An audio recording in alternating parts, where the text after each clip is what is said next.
Panginoon. Sige nga po, Amen! Hallelujah! Everyone can sing the Lord! Ibigyan natin sa Panginoon ang lahat-lahat. Amen! Tayo sa malakpak! Magpanahin!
salamat po sa umagang ito at sa ating mga kapatiran.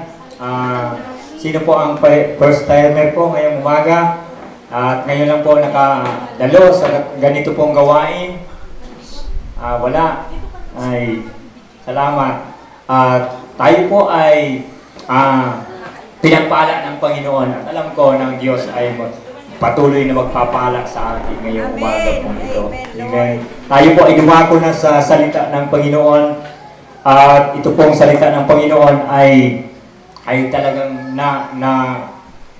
napakahalaga sa bawat mananampalataya. At ito ay patuloy na pinag-aaralan natin upang ito po ay magbigay ng lakas, magbigay ng pag-asa, magbigay ng encouragement sa ating buhay pananampalataya. Amen. So, umagang ito, buksan po natin ang ating mga Bible sa Marcos chapter 5. Marcos chapter 5 verse 25 hanggang verse 28. Sundan na lamang po ninyo ang aking pagbabasa. Sabi po dito sa verse 25, kasama rin doon ang isang babaeng 12 taon nang dinudugo. Hirap na siya sa sakit na iyon at marami ng doktor ang sumuri sa kanya. Naubos na ang kanyang ari-arian sa pagpapagamot, ngunit hindi pa rin siya gumagaling. Sa halip, lalo pang lumala ang kanyang karamdaman. Verse 27, nabalitaan niya ang tungkol kay Jesus, kaya nakipagsiksikan siya hanggang sa makalapit sa likuran ni Jesus at hinipo ang damit nito. Verse 28, sapagkat iniisip niyang mahipo ko lang ang kanyang damit, gagaling ako. Salamat po sa pagkabasa ng kanyang mga salita. Tayo po ay manalangin. Nagpapasalamat kami minsan pa, Panginoon, sa iyong mga salita na amin po muling tutunghayan. Ikaw ang Diyos na patuloy na manguna sa amin. Ang iyong banal na Espiritu ang patuloy na kumilos sa aming kalagitnaan. At anuman, Panginoon, ang linalaman nito ay maging pagpapala sa aming buhay espiritual. Salamat sa umagang ito, sa iyong lingkod na gagamitin, Panginoon. Ako amang banal, pagpalain mo ako, tiyago mo ako sa iyong likuran, ang iyong kapangyarihan, ang iyong pagpapala ay sumaamin sa umagang ito. Salamat po sa pangalan po ni Jesus. Amen. Minsan pa, tayo po ay makakaupo na muna. Sabi po dito sa ating team, just one touch. Kumbaga, yung yan sa larawan, makita po natin na parang palihim niyang gusto niyang, sabi sa Bicol, duduton. Sabi, just one touch, isang hipo lang. Sabi ng babae, naisip niya sa kanyang sarili na yung pagpapala na ibibigay ng Diyos sa kanya. Minsan lang. Ba? Minsan lang. Kaya yung nais mong pagpapala, nais nating pagpapala sa Panginoon, yun ay minsan lang, pero minsan lang tayong lalapit sa Panginoon. Amen. Halimbawa, doon sa sabi dyan, yung isang spark, halimbawa sa isang kuryente, ba? Paano mo masasabi, ay ganito pala ang nangyayari sa kuryente? Ano ang iyong pakiramdam? Paano mo siya sasabihin na aking na ramdaman sa aking buhay? Amen? Kumbaga, yung patotoo mo. Kung paano mo siya kung sa Bicol, dinutdot. Diba? Sa mga kabataan, minsan yung crush nila, yung hinawakan yung kamay nila, minsan yung may testimony na may nagpatotoo para akong lumalakad sa parang hindi ko maintindihan. Amen. Sa ano yung ating testimony, yung ating patotoo bilang isang mananampalataya. Amen. Doon sa ginagawa ng Panginoon, isa lang hipo ng Panginoon sa atin, isa lang na pagkakataon na lumapit tayo sa Panginoon, ano yung ating nararamdaman? Amen. Sabi po doon sa Roma chapter 12, sa 1 and 2, na ito po ay sinulat ni Pablo, na sabi po doon, dahil sa habag ng Diyos. Di ba? Doon sa habag ng Diyos, iyon ay ating pinagmamalaki sa Panginoon, sa mga taong nakapaligid sa atin. Sabi doon, huwag kayong umayon sa takbo ng mundong ito. Amen? At sabi doon, mag-iba kayo at magbago ng inyong pag-iisip upang mabatid ninyo ang kalooban ng Diyos. Ano bang kalooban ng Diyos? Diba? Sino ba paano ba ninyo naramdaman na ngayong umaga ay mag-church ako? Diba? Ano ba ang inyong pakiramdam?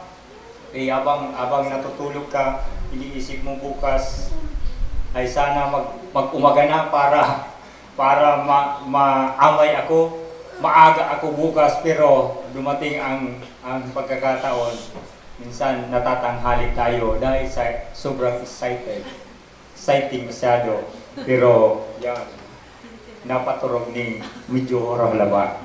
Amen. Paano tayo nakikipaglaban upang masunod ang will ng Diyos sa atin? Diba?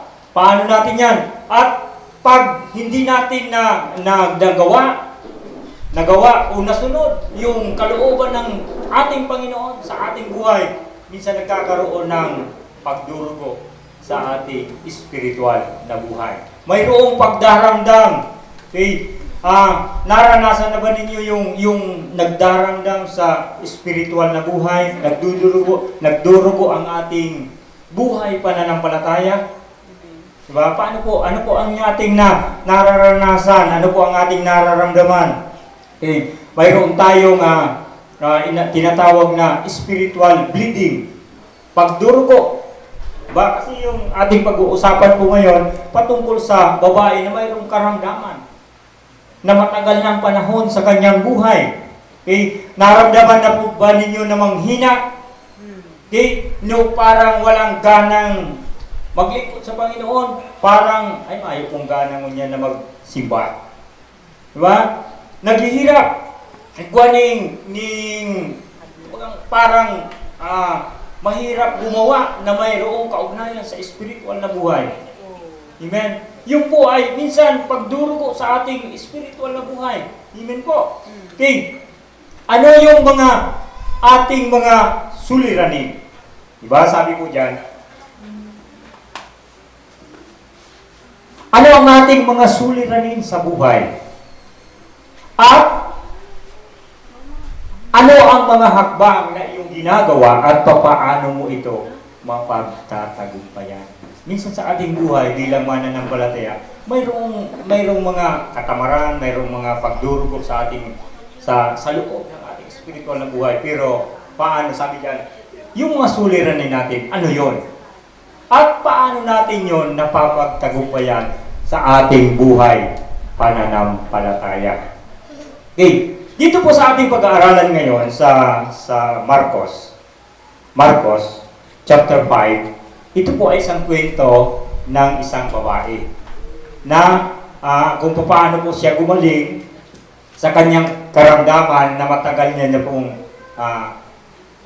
niya nararanasan sa kanyang buhay. Amen po. At ito ay bagay na kanyang natanggap sa Panginoon kung paano siya pinagaling ng Panginoong Diyos. Kung paano siya gumaling at paano niya ito ginawa. Amen, sa ating buhay, minsan may mga bagay na gusto natin sa Panginoon, pero paano natin yan ginagawa? Sabi diyan, ano ang mga hakbang na iyong ginagawa at paano mo ito napagtatagumpayan? Amen. Kailangan mayroon kang gawin sa iyong buhay upang yung mga bagay na gusto mo galing sa Panginoon ay ating tanggap. Amen po. Amen. Sabi po dyan, Jesus restores the suffering woman. Kung paano naibsan yung kanyang paghihirap bilang isang babae na mayroong karamdaman sa kanyang buhay. Hindi lang buhay pananampalataya kasi physical na kanyang nararanasan. Amen po. Physical na nararanasan niya. Dito po sa verse 25 hanggang verse 26. Okay? Yan. Yung kanyang karamdaman. Amen? Ano ang yung karamdaman? Ano yung karamdaman niya? Kasi sabi dito sa verse 25,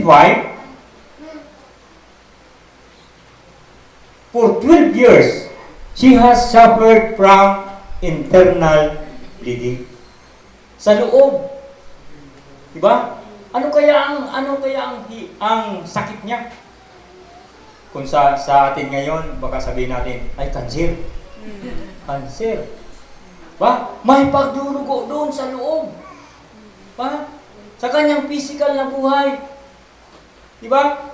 May pagdurugo at ito ay kanyang nararamdaman o kaya doon sa kanyang nararanasan 12 taon. 12 taon. Grabe ano. At ano ang kanyang kalalagayan?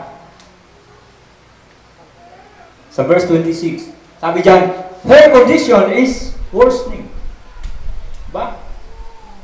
Yung kanyang karamdaman ay lalong abang lumalala,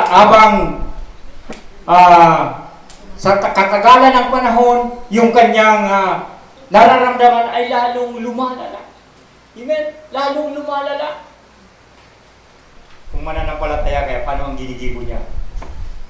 Pa? Pwedeng mawaraan ng pag-asa? 12 years?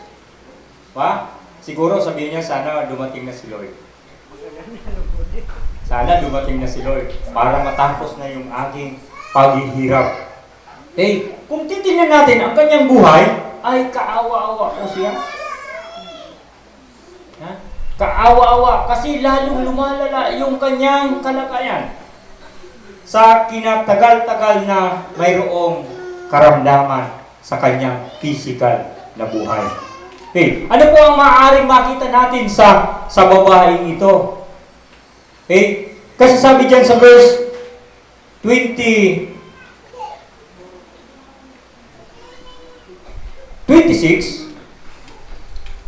okay, tingnan po natin sa verse 26. Kaya po dyan, hirap na siya sa sakit na iyon at marami ng doktor na sumuri sa kanya. Naubos na ang kanyang ari-arian sa pagpapagamot, ngunit hindi pa rin siya gumagaling. Sa halip, lalo pang lumala ang kanyang karamdaman. Amen. Imbis na marahay, lalong naggagrabe, lalong lumalala yung kanyang karamdaman. Kung titingnan natin yung babae, ano ang kanyang kalalagayan? Kaya, pag mayroong sakit ang isang tao, dawa gurang no kadakula, minasadit.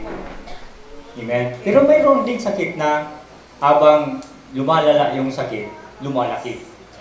Diba? Pero yung babae, maaaring payat siya. Pero mo, dinudugo siya sa loob ng isang 12 taon. 12 years. Diba? Payat, sabi dyan, hirap na hirap sa sakit. Diba? Duman sa verse 26a. Ano pong makikita natin dyan? Hirap na siya sa sakit na iyon. Diba? At ano pa? Mahina. Okay. Siguro, balat, ano na lang? Balat, butot. Butot, balat. Mahina. Siyempre, mayroong kahinaan. Diba? Kulang na lang magkataranggal. Siguro, sa loob ng 12 years na mayroong karamdaman sa kanyang buhay, physical. Okay? Ano po sabi dyan sa verse 26? Okay? Sabi dyan, marami ng doktor ang sumuri sa kanya. Lanog na gayon, ano? Kung sisay na lang na ano niya, nabalitaan niyang doktor, ay hindi, espesyalista niya sa arugan eh. Diba? Kasi dahil na titrace itong sa iyang hila, yung kanyang sakit. Kaya, sabi dito, marami ng doktor ang tumingin sa kanya. Pero anong sabi? Sabi dyan, sa verse 26c, yung kanyang buhay ay naging ulubi na, o kaya naging hirap siya. Kaya sabi dyan, naubos na ang kanyang ari-arian. Kaya naubos na ang kanyang ari-arian. Ngunit hindi pa rin siya gumagaling. Sa halip, lalo pang lumalala ang kanyang karamdaman. Kaya naubos na, mayo na. Sayad na. Said na. Diba? Yung kanyang mga resources. Diba? Pero, makikita natin doon, sabi dito sa kwento, wala pa ring pagbabago sa kanyang karamdaman. Sa halip, ito ay lalong lumalala. Amen. Lalong lumalala yung kanyang karamdaman. Napakahirap po yung kanyang sitwasyon. Ba? Biruin mo sa loob ng 12 years na mayroon siyang karamdaman, napakahirap po yan sa isang tao. Po, napakahirap po yan sa isang tao. At yung sabi po doon sa Levitico, yung mga Israelita, napakahirap po kung ito ay isang Israelita, ito po ay napakahirap sa kanya. Kasi yung mga Israelita, oras na yung babae na dinurugo ay tinuturing pong marumi sa kapulungan. Hindi lang marumi, kundi ito ay separate. Ba? Mahayo. Karoon na kailang yung COVID. Diba? Sinusuway. Okay. Inihiwalay sa kapulungan. Hanggat ito ay hindi nagkakaroon ng kagalingan. Napakahirap. Kung ito ay isang Israelita, ito ay napakahirap para sa kanya. Diba? Binabayaan siya. Parang yung mga sakit nung panahon, yung kitong na tinatapon sa isang lugar upang hindi makahawa. Amen. Sabi po ng Levitico, ang sino mang babaeng niririgla ay 7 araw na ituturing na marumi. Ituturing din marumi hanggang gabi ang makahawak sa kanya. Madudot mo lang, ikaman, damay ka. Kung ang sinong babae dinurugan nang wala sa panahon o lumampas kaya sa takdang panahon ang kanyang pagririgla, ay tuturing siyang marumi habang siya ay dinurugo tulad ng siya ay niririgla. Diba? Tinuturing. Okay. Kaya napakahirap kung ito ay isang mananampalataya, isang Israelita, napakahirap sa kanya sa loob ng 12 taon. Diba? Separate siya sa kapulungan. Hindi siya maaaring ganito, makipag-fellowship. Sabi dyan, ang anumang mahigaan o maupuan niya sa loob ng panahong iyon ay tuturing na marumi, tulad din ng siya'y niririgla. Grabe yan, oh. Grabing parusa. Matukawan mo lang o bawal ka dyan. Sobrado pa sa COVID. Amen. Grabe. Sobra yung kanyang sitwasyon, napakahirap sa kanya. Pero ano ang nagtulak sa kanya upang lumapit sa Panginoon? Okay. Pangalawa, her determination. Yung kanyang pagsisikap. Sa verse 27 hanggang verse 28, nakipagsiksikan siya sa mga tao upang mahipo ang laylayan ng damit ng Panginoon. Amen. Sabi po doon sa kwento, ano ang nagtulak sa kanya? Lumapit kay Jesus. Amen? Ano kaya ang tulak sa kanya para lumapit sa Panginoon? Ay, mayroong palang pag-asa. Ba? Mayroong palang pag-asa. Sabi dito, bakit ganun na lamang ang kanyang pagsisikap? Okay? Sa verse 27 at 28,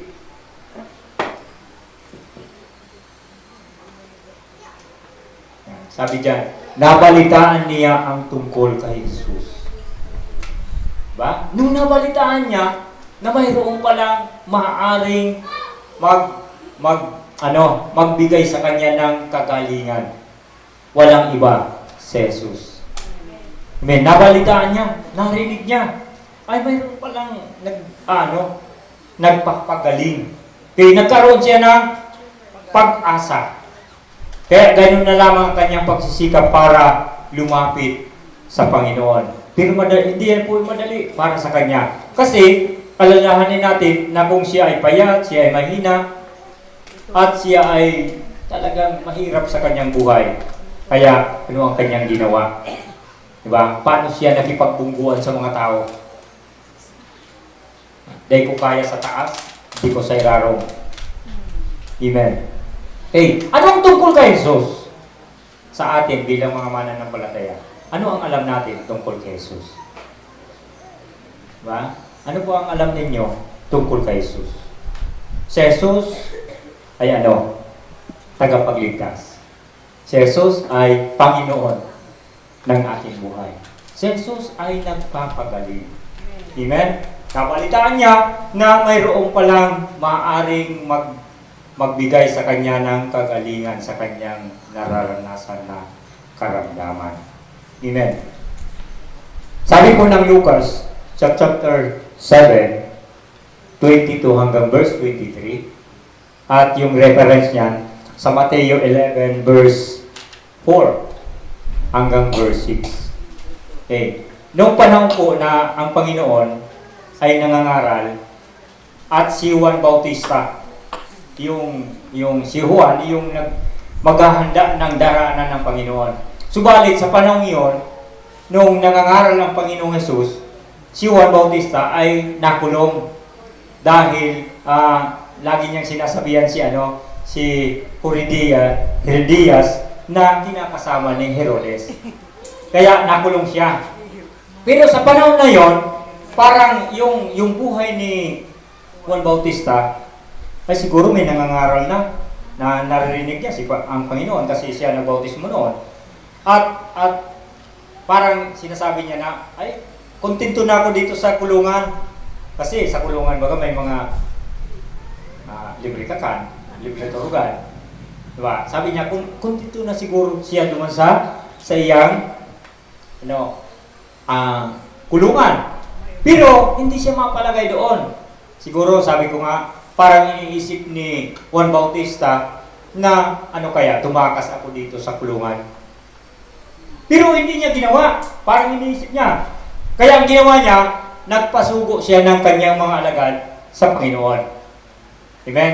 Ang sabi niya, itanong mo sa Panginoon, itanong mo sa guro, kung siya na ang ating inihintay o maghihintay pa tayo ng iba. Kaya anong sabi ng Panginoon? Yan. Sa verse 22. Kaya sinabi niya sa mga sugo ni Juan, bumalik kayo kay Juan at sabihin ninyo sa kanya ang inyong nakita at narinig. Nakakakita ang mga bulag, nakakalakad ang mga pilay. Gumagaling at lumilinis ang mga kitungin. Nakarinig ang mga bingi. Muling nabubuhay ang mga patay at pinangangaral sa mga mahihirap ang magandang balita. Mapalad ang taong hindi nag-aalinlangan sa atin. Yan. Ano ang ibig sabihin? Hey, ano ang tungkol kay Jesus? Amen. Naririnig nung babae sa pangangaral ng Panginoon, nakikita niya na ito na ang Mesiya, ito na ang propeta ang hinihintay ng mga tao.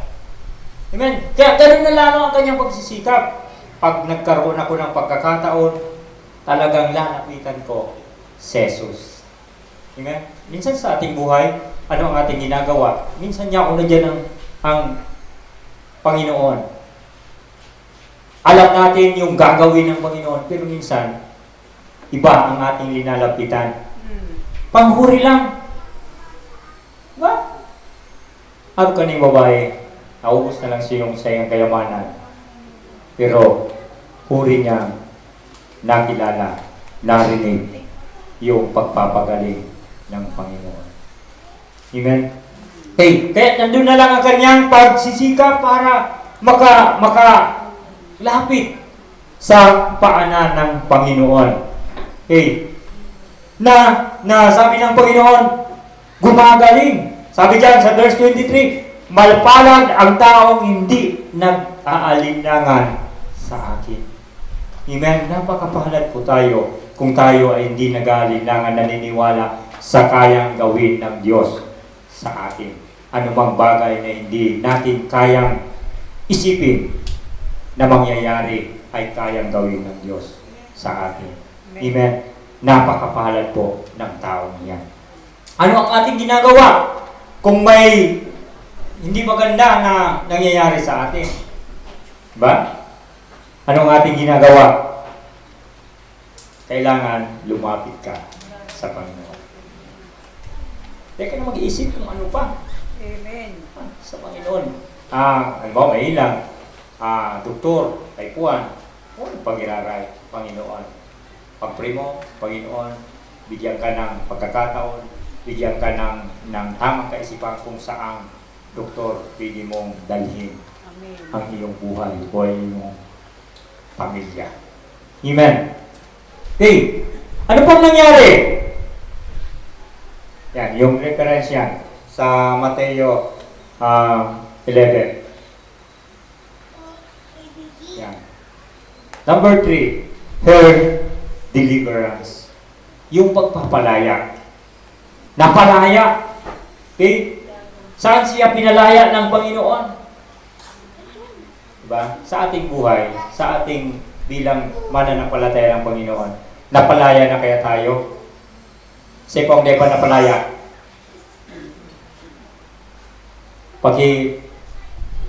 ansap ang kamot. Salamat sa Panginoon, mayong nagansap. Ibig sabihin, napalaya ka ng Panginoon.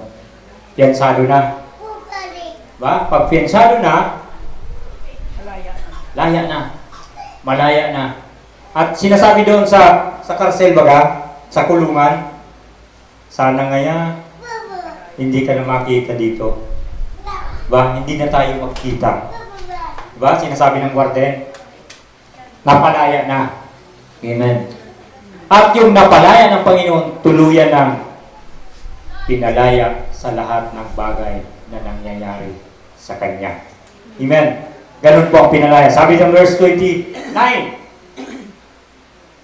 her bleeding stopped immediately. Diba? Yung kanyang pagsisika para marating yung kinaroonan ng Panginoon. Kasi, bago pa itong nangyari, yung kanyang istorya, yung Panginoon ay papunta doon kina Jairo, isang tagapamahala ng sinagoga. At talagang kinukulit yung Panginoon na pumunta doon sa bahay ni Jairo ng kanyang dahil yung kanyang anak na dalagita ay nag-aagaw buhay. Kulang na lang sigurong pasanin yung Panginoon para pumunta doon sa kanyang bahay. At nung papunta ang Panginoon, yung babae nagkaroon ng pagkakataon. Diba? Habang dinudumog ng mga tao, nagkaroon siya ng pagsisikap para makalapit sa Panginoon. At nung nakalapit siya, nagkaroon ng kagalingan ang kanyang karamdaman. Sabi diyan, tumigil yung kanyang pagdurugo. Ito. Itong sayang, yung kanyang pinakananais na mangyari sa kanyang buhay ay nagkaroon ng lunas. Dahil sa Panginoon. Amen po. Ano tong, minsan sa ating buhay, yung marami tayong ninanais sa buhay. Mayroon tayong mga iniisip sa buhay. Amen? Pero minsan, salirita. Ganito ang gusto kong mangyari. Ganito ang gusto kong mangyari. Diba? Pag-pray ko sa kakurangan, Lord, ganito ang gusto kong mangyari. Minsan sinasabi ng Panginoon, sige, yan gusto mo, be-bless kita. Pero napiritan pala ng Panginoon. Yan ang gusto mo eh. Kasi mahal ka ng Panginoon. Pag minsan may hindi magandang nangyari, hindi mo nagustuhan, sabi mo sa Panginoon minsan, diba? Lord, bakit ganito? Sinabi ko to sa iyo, bakit ganito ang nangyari? Ito ang naging resulta. Diba? Siguro sasabihin ng Panginoon, yan ang gusto mo eh. Kaya yan ang binigay ko. Mapilit ka. Diba? Tapos na yung plano. Action na lang ng Panginoon. Diba? Approve mo na lang, Lord. Tapos na ang plano. Pero po plano, yaon sa ilang kagurangan. Amen? Dapat sa plano, kaibanan ang kagurangan. Kasama ang Panginoon. Okay. Napalaya yung babae sa kanyang karamdaman. Okay, sa verse 30 hanggang verse 32. Turning around, Jesus wants to know who touched him. Okay? Nung hipuin ng babae sa laylayan ng kanyang damit, nagtaka ang Panginoon, sino kaya humipo sa akin? Diba? Sino kaya humipo sa akin? Sabi ng verse 30. Naramdaman naman ni Jesus na may kapangyarihang lumabas sa kanya. Kaya bumaling siya agad sa mga tao at nagtanong, sino ang humipo sa damit ko? Sabi dito, sino ang humipo sa aking damit? Verse 31, sumagot ang kanyang mga alagad, nakikita po ninyong napakaraming nagsisiksikan sa paligid ninyo. Bakit pa ninyo itinatanong kung sino ang humipo sa damit ninyo? Diba? Parang pa pilosopo yung sagot ng kanyang mga alagad. Hanapon niya kagurangan ng mga tao, nagsusurok-sukan. Paano nga sasabihin mo? Kasi sa'yo naghipo kang sa imong palo ng iyong damit. Pero sa verse 31, sabi dito, 32, subalit patuloy na lumingon-lingon si Jesus sa paghahanap sa kung sino ang humipo sa damit niya. Amen? Naghahanap. Sige, nagdudtot sa kuya. Kasi ito siyang naramdaman na kapangyarihan. Nabawasan yung kapangyarihan niya. Amen? Ikaw ang kuryente na nagluwas. Diba? Ikaw nga sa kuyang nagdudot. Amen? Pero turog ka na may nagdudot sa imo. Ikaw nga nagdudot sa ko. Turog ako. Diba? Araw ka ng Panginoon. Okay, sa verse 33. Anong ginibukang babae? The woman acknowledges that Jesus came to know that someone touched him. Diba? Aram ko na. Kaya anong ginibukang babae? Sa verse 33. Amen po. Verse 33. Anong sinabi niya? Palibhasay, alam ng babae ang nangyari. Siya ay nanginginig sa takot na lumapit kay Jesus. Nagpatira pa at ipinagtapat ang buong katotohanan. Amen. Aram niya. Amen. Aram niya itong ginibo niya. Dahil siya nagsabi, dinudot niya lang. Kasi ang sa isip niya, pag nadudot niya, na hipo niya yung damit ng Panginoon, ay gagaling siya. Wala siyang sabi, wala siyang paalam sa Panginoon. Amen. Kaya, yung naghahanap ng Panginoon, sino kaya ang humipo sa aking damit? Natakot siya. Nagpresentar siya. Okay?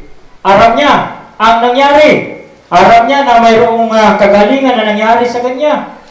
Kaya sinabi niya, sabi dito, siya'y nanginginig sa takot na lumapit kay Jesus at nagpatira pa at ipinatapat ang buong katotohanan. Amen. Tanata kay puwan na makilala ni Jesus yung mga tao na gumagaling. Amen. Bakit? Bakit? Sa ating buhay pananampalataya, bakit kailangan natin makilala yung mga tao na tumanggap sa Panginoon? Ano po ang iyong ideya? Bakit kailangan na makilala natin yung mga baguhan na tumanggap sa Panginoon? Upang sila ay pangalagaan. Amen. Maturuan kung ano ang kanilang dapat gawin sa kanilang pananampalataya. Amen. Di ba't kailangan yun sa isang bata na bagong ipanganak? Anong ginagawa? Inaalagaan. Amen. Kasi hindi niya pa kaya. Diba? Kaya hinahanap ng Panginoon, sino ang humipo sa akin? Hinahanap niya. Wala kang mayong nagsimbag, nagpresentara babae kasi siya ang nakakaharap. Siya ang nakakaalam ng buong pangyayari.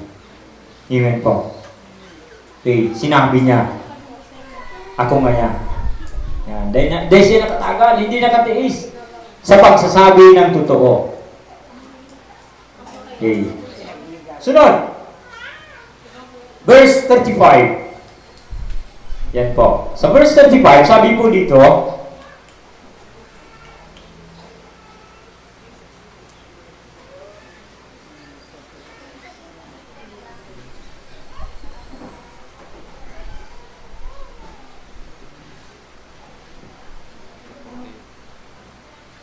verse 35. Sabi po dito, simulan po natin sa verse 34. Subalit, sinabi sa kanya ni Jesus, anak, pinagaling ka ng iyong pananampalataya. Umuwi ka na at pinatag mo ang iyong kalooban. Ikaw ay magaling na. Amen? Ikaw ay magaling na. Amen. Verse 34 po yan. Verse 34. Jesus assured that her faith brought about healing to her. Diba? Na pinagaling siya ng Panginoon. Kaya sabi ng Panginoon, pinagaling ka ng iyong pananampalataya. Umuwi ka na. Sabi dito, ipanatag mo ang iyong kalooban. Amen. Ikaw ay magaling na. Amen. Siguro, yung babae, iniisip niya, baka habang yaon lang ako digdi. Pero, talagang sinabi ng Panginoon, umuwi ka na, ipanatag mo yung kalooban. Ikaw ay magaling na. Amen. Napakasarap sa pakiramdam ng babae na nagkaroon ng katugunan yung pinakananais niya sa kanyang buhay. Amen. Sa palagay natin, bakit inabot ng 12 taon yung kanyang paghihirap? Bakit natagalan niya sa loob ng 12 taon? Amen. Sa palagay natin, ano po? Siguro nasanay na siya. Diba? Sanay na siya doon sa kanyang araw-araw, walang pagbabago, pagtulog niya hanggang umaga, ganun din, nasanay na siya. Diba? Minsan sa buhay ng isang tao ay, sabi nga yan, sanayan lang. Sanayan lang. Kaya may mga mananampalataya minsan na sinasabi ng iba na, anong ginigibo nito? Pero may kabong mga busy. Pag Merkules, midweek. Merkules, may midweek service. Pag-araw ka ng daw, ibuwa ka muna yung pagtitipon. Bible study, fellowship ka means, fellowship ka mga nanay, fellowship ka ng mga kabataan. Pag linggo, maaga kayong, diba? Busy yung mga mananampalataya. paano yan ninyo natatagalan? Kasi sanayan lang yan. Nasasanay tayo, sinasanay tayo ng Panginoon upang yung mga bagay na ating gawin ay magawa natin para sa Kanya. Diba? Yung babae, sanay na siya. Okay? Pero minsan, maraming mga tao na sanay na silang wala ang Panginoon. Amen? Sanay na sila. Kaya sanayan lang yan. Sanay na sa mga bagay na wala ang Panginoon. Pero minsan sa ating buhay, kailangan natin ang Panginoon. Diba? Kaya natin ang Panginoon. Sabi dyan, believe that God can do everything for all of our cares and needs. Diba? Kayang itao ng Diyos. Diba? Kayang itao ng Panginoon. Lahat ng ating tawanan niya lunas. Itong mga iniisip ta, mga problema ta, pangangaipot ta. Kaya kurang na. Ang mahalaga, believe. Maniwala ka. Maniwala kita na kaya ibigay ng Diyos ang lahat ng bagay para sa atin. Amen. Sabi ng Panginoon doon sa John chapter 15 verse 5b, at ito ay hindi alam ng mga tao, na yung mga tao ay sanay na sila na wala ang Panginoon. Pero sabi ng Panginoon sa John chapter 15 verse 5b, na wala kayong magagawa kung kayo'y hiwalay sa akin. Ano mang gawin ng tao na wala ang Panginoon, hindi yan talaga magiging sapat sa kanyang buhay. Amen? Kung wala yung pagpapala ng Diyos sa kanyang buhay. Kaya, napakahalaga yung pananampalataya. Paniniwala. Ha? Pananampalataya. Paniniwala na kayang gawin ng Diyos yung mga bagay na iniisip natin, problema, kaya yung gawa ng paraan ng Panginoon. Amen. Sa ating buhay. Amen po. Kaya ngayon na yung babae na pinagaling ng Panginoon sa matagal niya niyang karamdaman sa kanyang buhay ay nagkaroon ng kasagutan. Amen. Sa umagang ito minsan sa ating buhay, marami tayong ninanais. Marami tayong iniisip. Marami tayong pangangailangan. Pero ang kasagutan, ang Diyos. Amen. Minsan mga tugang, itong mga bagay na nararanasan ta. Nais nating mapalaya, nais nating